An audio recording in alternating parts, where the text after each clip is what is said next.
התפילה היהודית המאזכרת את המתים, תפילת אזכרת הנשמות, פותחת במילים אל מלא רחמים, יושב במרומים.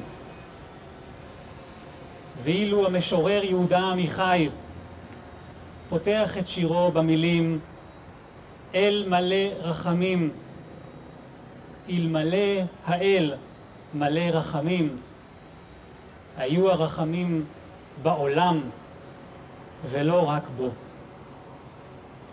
ואילו אנחנו העומדות ועומדים כאן הערב, יום ההזדהות הבינלאומי עם בעלי החיים במשקים, מוסיפים על דברי המשורר ואומרים, אם היו בעולם רחמים, לא היינו צריכים להניף שלטים, לא היינו מסתובבים יומם וליל כסהרורים,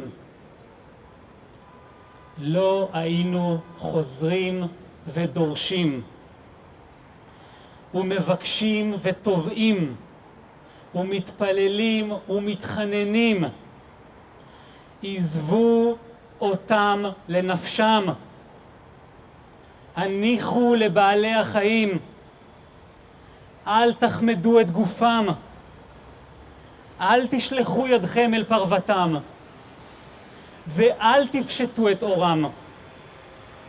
מה לכם? לפתח רובץ חטאתכם, עזבו את איבריהם הפנימיים, עזבו את עטיניהם ואת בשרם, ואל תפגעו בשערה אחת משערות ראשם. אל נא תצרבו עליהם סימן, ואל תקטמו את הקרניים ואת האוזניים, את הפטמות ואת הטלפיים, את האשכים ואת הזנב. אם היו בעולם רחמים, לא היינו הולכים יומם וליל כרוחות רפאים, וחושבים עליהם בכל כמה רגעים, במה שמרגיש לנו לפעמים כמו חיים כפולים, בין חברים, במקומות העבודה שלנו, בין בני משפחה וקרובים, אנחנו כל הזמן איתם. להם אין שלום ולנו אין מנוחה. אל מלא רחמים, אם היו רחמים בעולם, לא היו משלוחים חיים. אם הייתה נותרת מידה אחת קטנה של הגינות, מטבע אחרון של בושה, לא היו נקראים המשלוחים החיים משלוחים חיים. אם האדם לכל הפחות היה מתבייש, לפחות היה מסמיק, לא היה מעז לכנות את בעלי החיים בעלי חיים, לא היה בוחר מכל שפעת המילים שברשותו לכנות את החיה בשם חיה. אם השפה לא הייתה צינית עד כדי להתפקע, היו שמות התואר שלה נתפסים כעניין רציני, כשיפוט מוסרי, ולא כבדיחה שעושות המילים על מושאיהן. אם היו בעולם רחמים, לא הייתה נטרפת עליי דעתי ממחשבה על עגל אחד, העומד עכשיו בבטן האונייה, מחפש מעט אוויר, אולי תמצא שלולית קטנה שנקבטה ברצפה, שתה ממנה כמה שתצליח, כי המסע אורכו 3 שבועות, והאדם הוא שטן. יצירתי במתקני הזוועה שמוחו הוגה, לקח 60,000 יצורים חיים ודחק אותם בחלל אחד, מטר רבוע לכל חי. שילח אותם מדרום אוסטרליה ואירופה, על גלי הים, בחום הכבד, בצל מוות של שלשולים והפרשות. פרק אותם בנמל אילת, ומשם הסיעם לתחנות ההסגר שבערבה. ורק אז, כשעמדו סוף סוף על קרקע בטוחה, פגע בהם אחד אחד. הביטו איזה תיבת נוח משונה יצר האדם.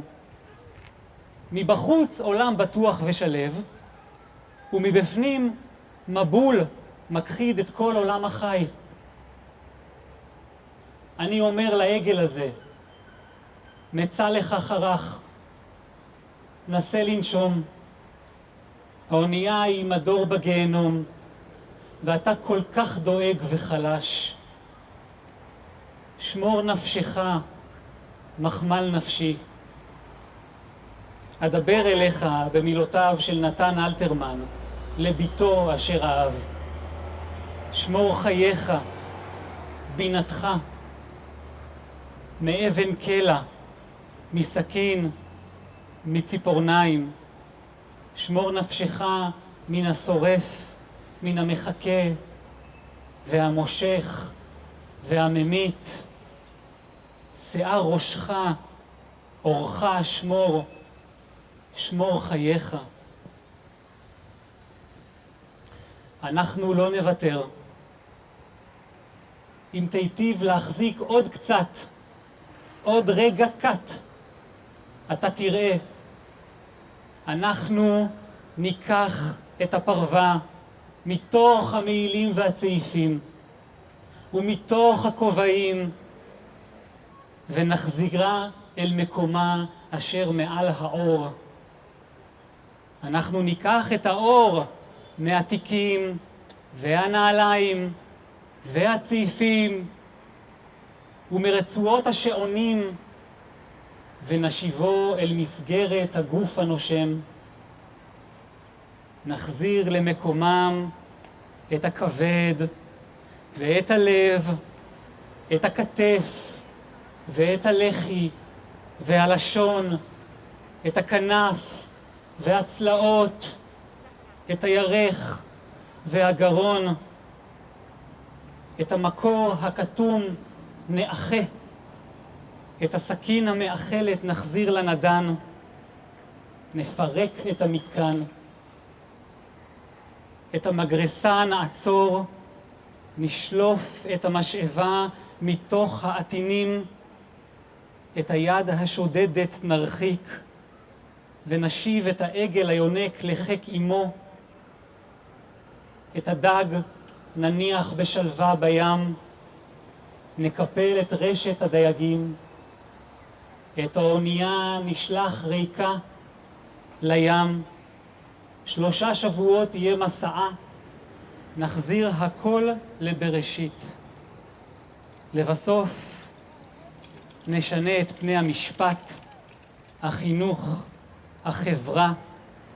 עד כדי כך אנחנו רציניים.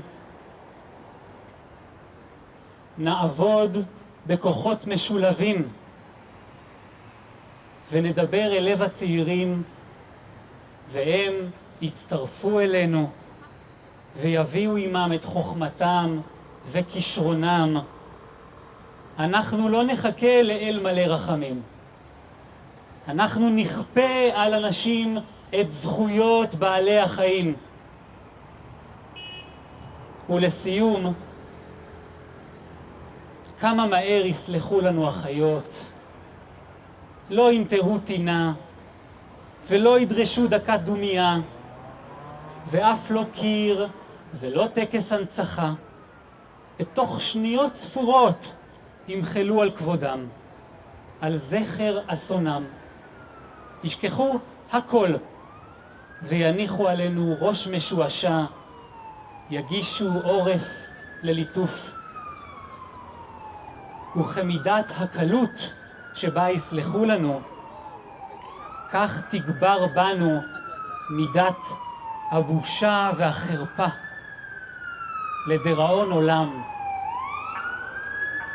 צרובים באות קין נתהלך.